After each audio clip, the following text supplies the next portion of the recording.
UBR Motors – automobiliai iš Amerikos ir Europos aukcionų. Hola amigos ir muchachos, sveiki atvykę į mūsų naują UBR Motors seriją. Ir žinokite, šioje serijoje pamatysite labai daug automobilių iš Amerikos ir Europos aukcionų. Ir ką? Ilgai nelaukęs siūlau važiuoti iš karto pas mus į garažą ir pasižiūrėti mūsų nupirktą Tiguaną, kuris atvažiavo iš Amerikos. Varom į garažą. O, atvyksta gražuolis. Ką čia turim? Labą dieną, nemojuoja. Piktas. Volkswagen Tiguan. Su šitu Tiguanu panašu bus smagu, todėl kad, kiek žinau, jis neturi rakto. Turėjom truputį nuotykių. Radom vieną kompą užspaustą ir fiška buvo užspausta. Tai vat, atkabinom greit, pakišom ratukus po ratais ir to važiuoja žemyn. Važiuoja su daina. Nu, bišką ant kampo atsisėsk. Nu gerai, aš tai tikrai netilpčiau. Nieko neįgi, nieko. Nu, lekiam. Stabdį laikyk. Laikai? Nėra?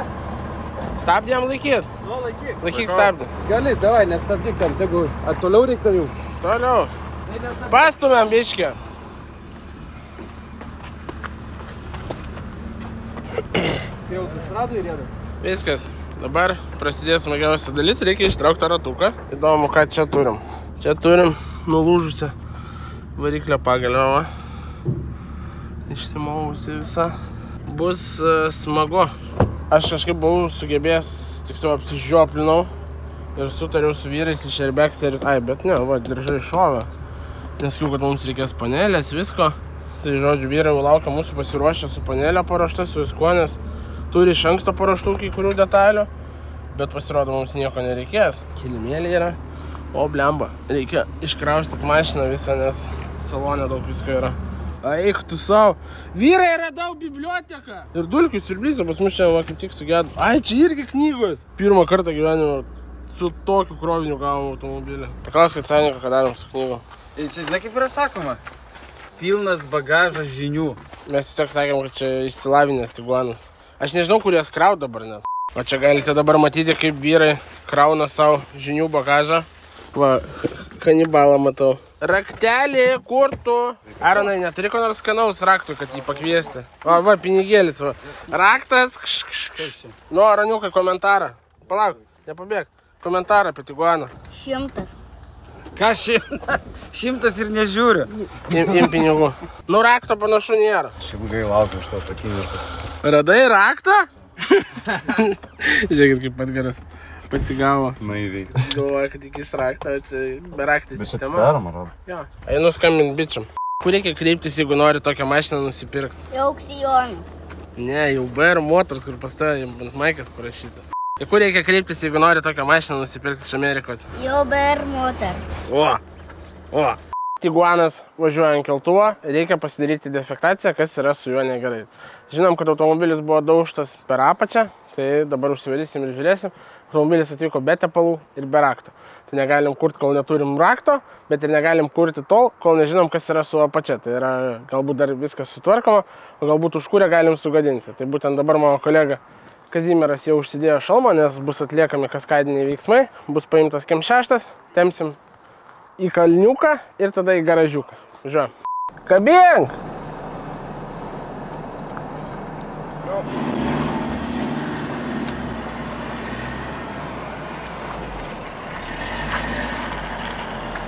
Realiai dabar reikia pastumti priekį, tiesiog ir viskas. Tai Kazy, gali sėsti vidų? Gal ir nereikėjo sėsti vidų.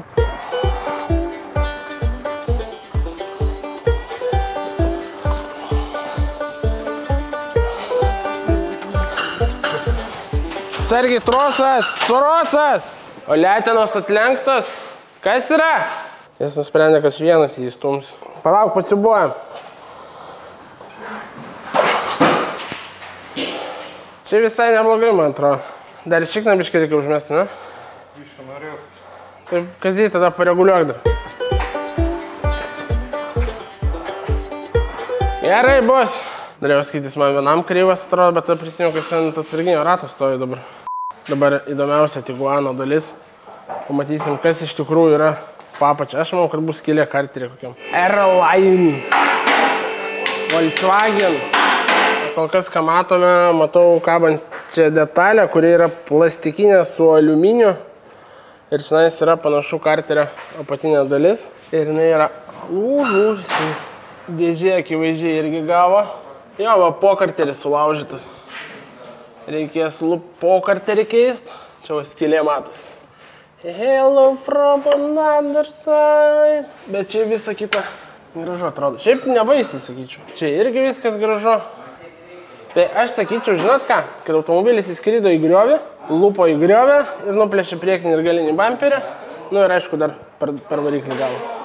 Tai va, manau viskas čia gerai. Vairo traukė linkusi, apatinė šakė, sakyčiau, linkusi. Granata sulaužyta. Tai granata, žiūrėk kaip.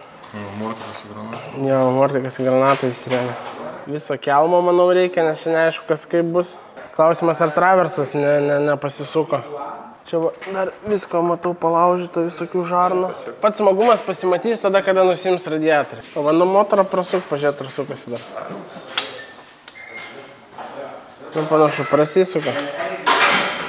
Bet labai. Nu, truputį liūdnoku.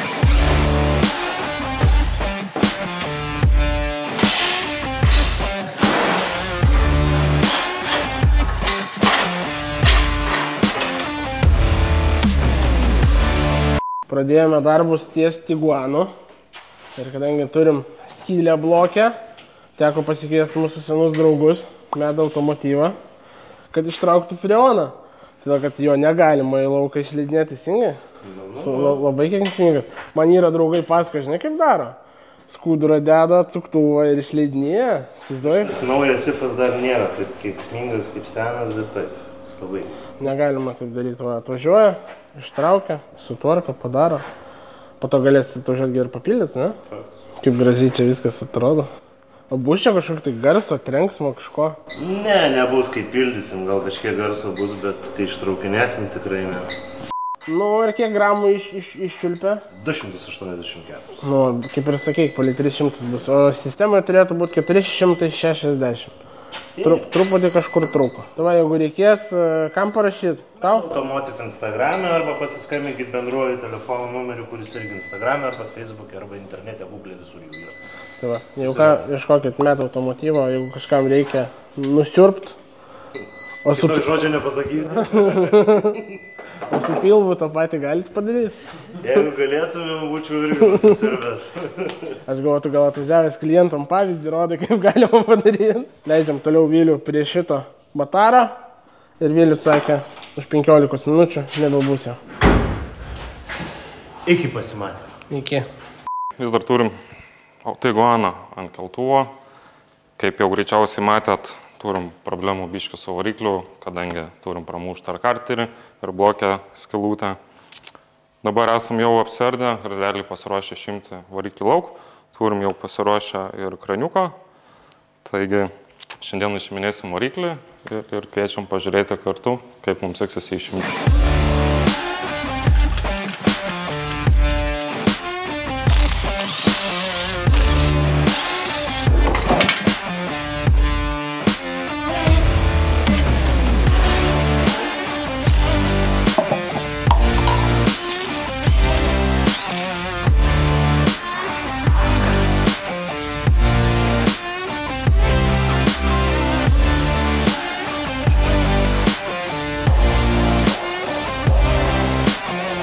Na ką, Tiguaną pamatėte? Taip, mes šitą Tiguaną nupirkom labai pigiai už 5000, buvom pasvėrę tą tokią riziką, kad gali būti pažeistas variklis. Bet žinokit, mes jau variklį nupirkom ir ganėtinai nebrangiai nupirkom, tai manau, kad viskas bus gerai. Skaičiavome su savininku, kad netgi ir su sugadintų varikliu vis tiek automobilis gaunasi ženkliai pigiau negu iš skelbimo. Ką, o dabar važiuojam žinot kur? Prie jūros. Varom visi į Klaipėdą.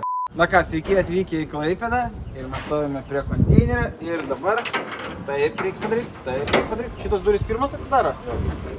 Taip.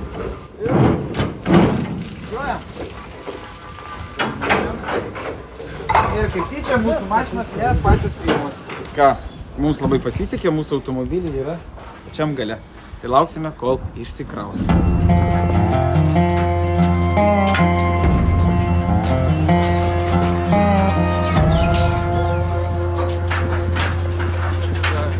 Ką, mūsų 340 šimtas BMW iškrautas, jį nupirko, man atrodo, už 5 tūkstančius kažkiek tai.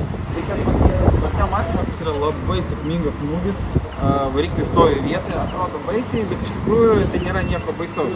Tai važiuojame į Vilnių ir Vilniuje susitiksime jau su naujoju BMW savininku ir paklausime jo, ką jis mano apie savo pirkinį. Nu jūs nepatikėsite, mūsų greitis yra velniškas. Vakar mašiną muitinos, vakar mašiną iškrovėm, o šiandien jinai jau Vilniui kieme. Pasižiūrėkit. Tada automobilis labai greitai išsimuitino ir iš karto atvažiavo į Vilnių. O žinot, kodėl tai vyksta? Todėl, kad viskas yra daroma tvarkingai ir nėra muitinė jokių kabliukų, jokių nesąmonių, nieko. Tiesiog viskas padaroma taip, kaip yra reikalinga teisingai, o ne taip, kai ten kiti susigalvoja, kaip čia man muitą mažesnį pasidaryti. Nerekomenduoju niekam daryti ir nedarykit, nes galite ir antrą kartą muitų susimokėti. O, gerai, kad ir galinį bumperį naują pasiėmiau. O tai tu visą M-paką pasiėmė? Visą M-paką naują pasiėmiau. Visas M-pakas, radika jau yra. Kapotai irgi spalvą jau suradau, teliką suradau. Ai, tai viską turi. Šiaip žiauriai dėkingas smūgis. Sakai?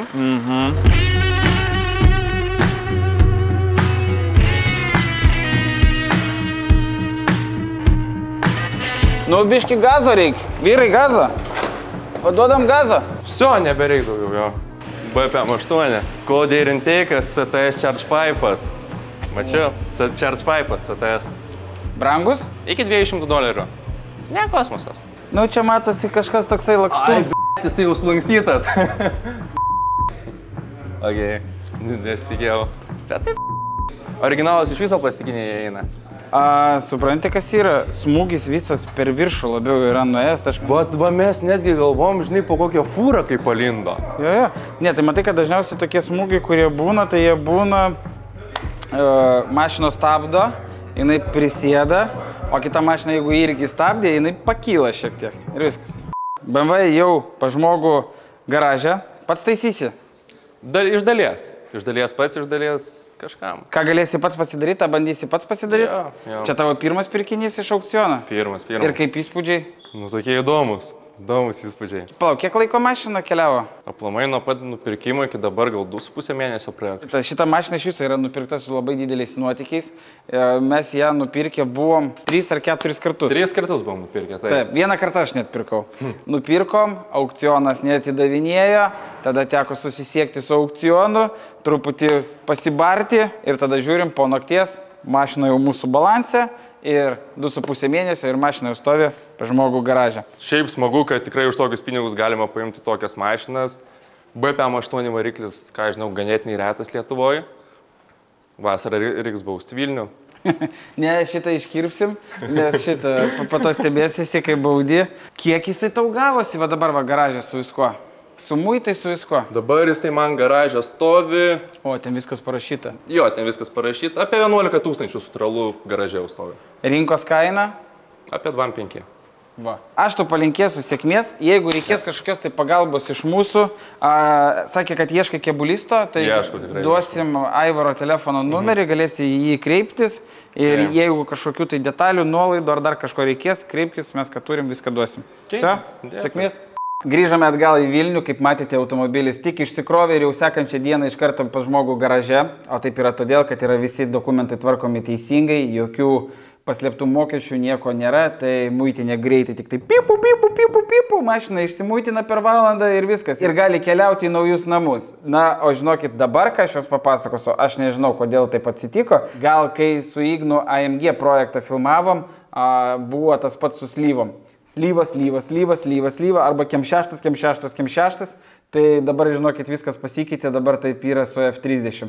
F30, nežinau, kiek dabar stovi prie garažo. Ką tik žmogui atvežėm F30 340, o dabar kviečiu jums pasižiūrėti mūsų F31, kurį pirkom vasario mėnesį ir pagaliau jisai yra surinktas ir padarytas. Varom pasižiūrėti F31.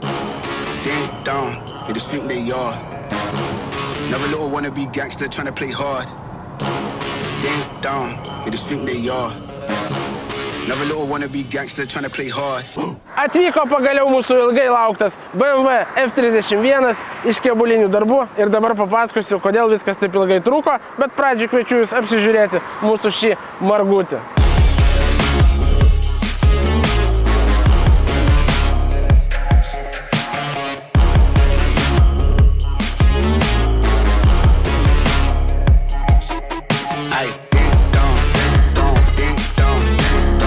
žodžiu, kas pasidarė su mūsų BMW F31, kas pamenat, jisai buvo daužtas į galą. Kas pasikeitė? Pasikeitė dešinys galinis ketvirtis, tiksliau ne ketvirtis, o viršutinė skarda, nes buvo labai stipriai sulankstyta. Tai kėbulinkas atitampė kažkiek, suvirino naują, įdėjo ir šiuo metu mūsų galinis ketvirtis yra juodos spalvos. Bagažinė 320 mėlyna, ilgai galvojus, sprendus ir apsisprendus galiausiai nusprendėm ant automobilio sudėti M-paką. Tai galinis bamperis užsidėjo, slenkščiai M, priekinis bamperis. Taip pat automobilio buvo pažeistas priekinis kapotas. Nu, jis tik vienas yra priekinis kapotas, nežinau kodėl priekinis kapotas, tiesiog kapotas. Abudu priekiniai sparnai ir žibintas. Tai taip pat pasikeitė žibintas. Keitėsi gale žibintai, žodžiu, labai daug visko pasidarė. Kodėl viskas taip ilgai užtruko? Todėl, kad negalėjom ilgai rasti M-pako, gero kokybiško, bet pagaliau radom. Gražus, tvarkingas, lengvai viskas susidėjo, viskas gerai. Tada ilgai ieškojau galinių žibintų, todėl, kad pas mus yra faceliftas. Ir facelifto galinių žibintų F31 yra deficitas, pasirodo, ir juos ganėtinai yra sunku surasti. Ir šitie galiniai žibintai naudoti kainavo 500 eurų. Gera kainelė, ne? Buvo užsakyti kapotas ir sparnai iš Signedos. Kažkaip aš nesužiūrėjau, kad dar tik planuojama gauti siuntą. Užsakiau viskas ir tada tik tai sužinau, tiksliau, nesusižiūrėjau. Tai dar reikėjo porą savaitėlių luktelti, kada atvyks abudu priekiniai sparnai. F31 pasidarė, kėbuliniai kainavo mums 1700 eurų. Bet prie kėbulinių dar prieisit arčiau, parodysiu, kas dar pasidarė. Einam. Čia vat viršutinė stojkė buvo įlenkta, tai man atrodo tas dalykas vadinasi spoteris, tai su spoteriu atitampė. Čia taip pat buvo įlenkta, irgi su spoteriu atitampė. Įsivyrino galinis ketvirtis juodas, pasikeitė bagažinė, bagažinė viskas atsidaro, užsidaro. Žiūrėkit, parodysiu. Žiūrėkit. Ta-da-da-dam. Čia dar biškai detalių yra. Dabar kaip ją uždaryti? Ai, žinau kaip.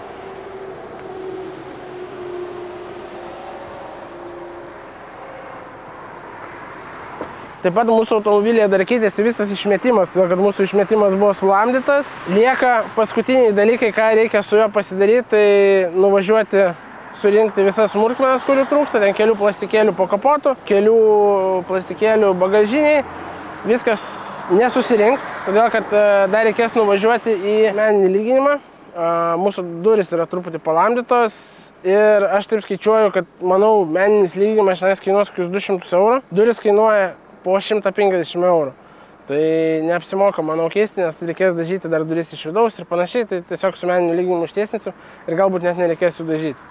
Tai viską tai apšlifuosime eigoje. Ir vos nepamiršau paminėti, kas kiek kainavo. Tai M-pakas 900 eurų, galinis ketvirtis, išmetimas, diržas ir dar kažkiek plastikai mums kainavo 205 eurų, galinės lempos 500 eurų, bagažinė 80 eurų, su stiklu su viskuo. Kažką dar tikrai būsiu pamiršęs, eigoje prisiminsiu, papasakosiu dar, bet man atrodo viskas iš dabartinių dalių. Nu ir 1700 eurų kėbuliniai darbai. Automobilis paruoštas dažymui ir mes išvažiuojam į dažyklą.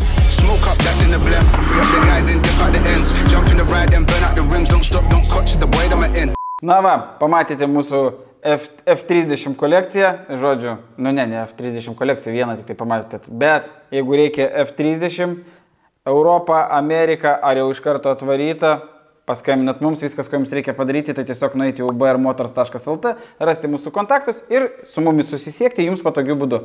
Tai va, o dabar papasakosiu vieną dalyką.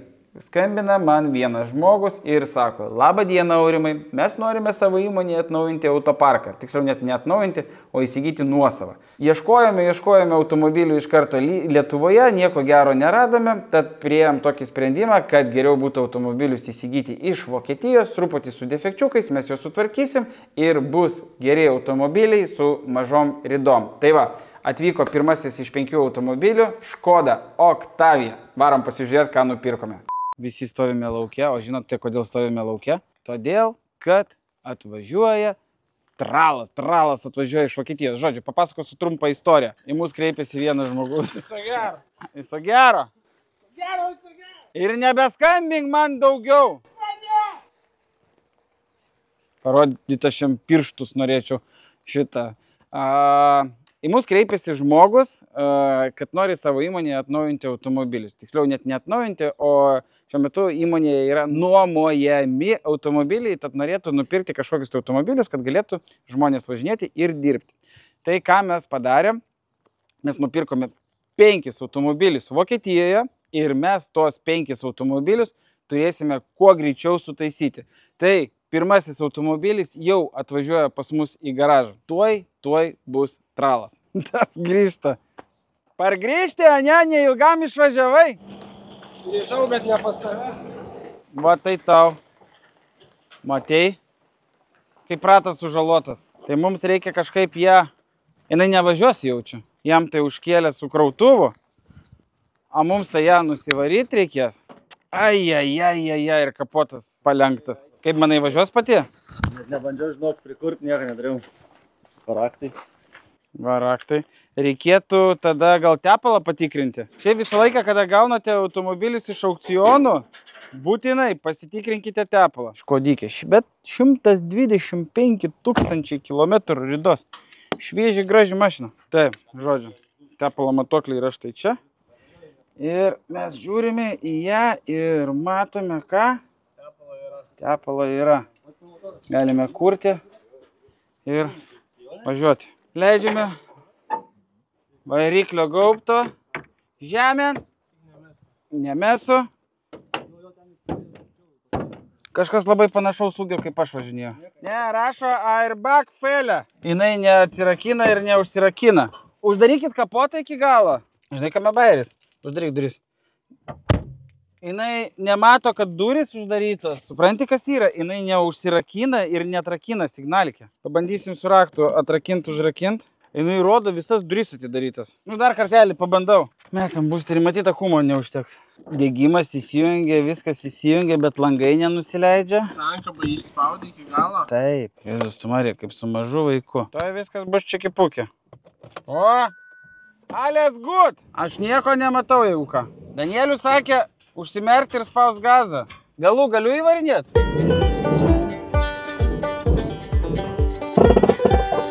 Kaip jinai joja.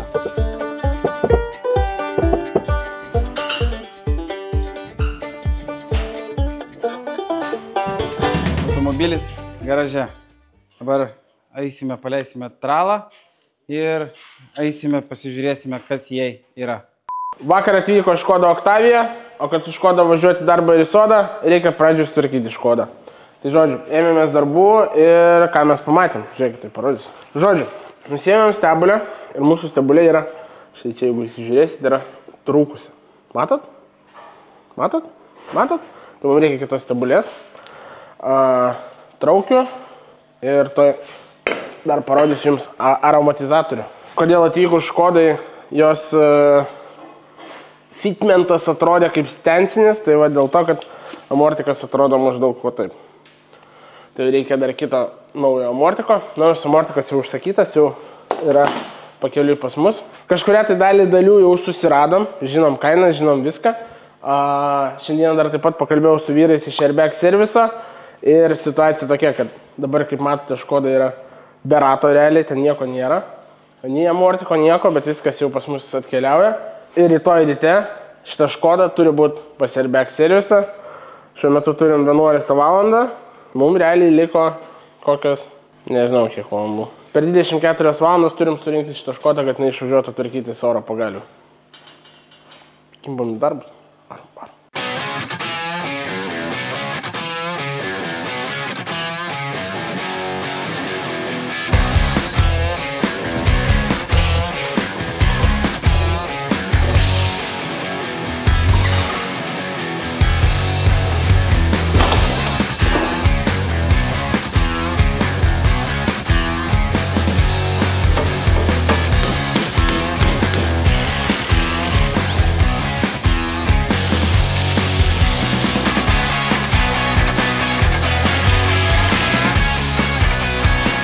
Filmuoji? Filmuoji. Gerai. Man durna mintis toksai paukštis. Gerai, juokauju. Dabar pakalbėsime apie dar vieną pirkinį, tarp kitko, kuris atvažiavo jau antras automobilis iš 5. Yra Golfas 7. Taip kad varom pasižiūrėti Golfą.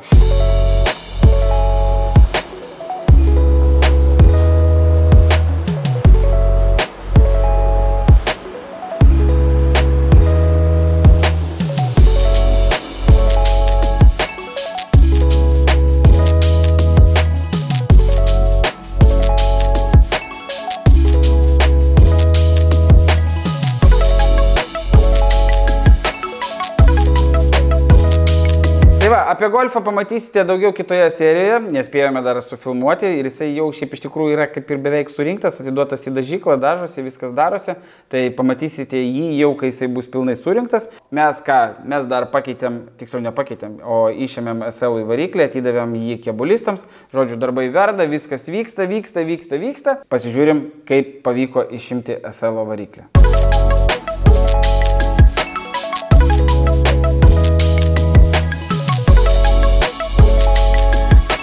Kaip matote, pas mus ant keltuvo ne kas kitas, o Mercedes-Benz SL380.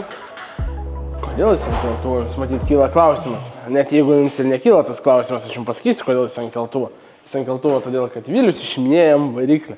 O variklį mums reikia išimti todėl, kad pas mus buvo atvykęs mūsų kebulistas, pasižiūrėjo ir pasakė, be variklio išėmimo mes netitiesinsim priekį. Radom priekinį, kaip čia ketvirtį, net nežinau, net ne ketvirtį, visą priekį, žodžiu, radom, kas turi Kaune. Reikės nuvažiuoti pasimti, bet šiuo metu ruošiam automobilį išvažiavimui pas kebulistus. Tai pristatau, Vilius išiminėjo variklį.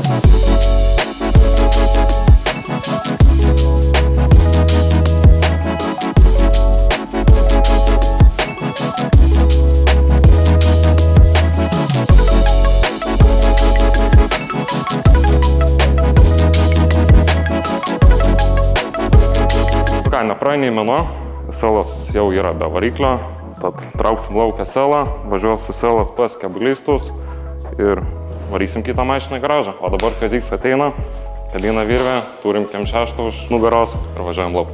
Nu ką, galėčiau pasakyti, nemažai per šią seriją nuveikėm, labai daug darbelių padaryta, džiaugiuosi dėl to. Ir ką, šiai serijai tiek, kitoje serijoje pamatysite dar kitus likusius 3 automobilius, kuriuos nupirkome tai įmoniai. Ir ką, ačiū, kad žiūrėjot, ačiū, kad paspaudėt patinka ir susimatom kitoje serijoje.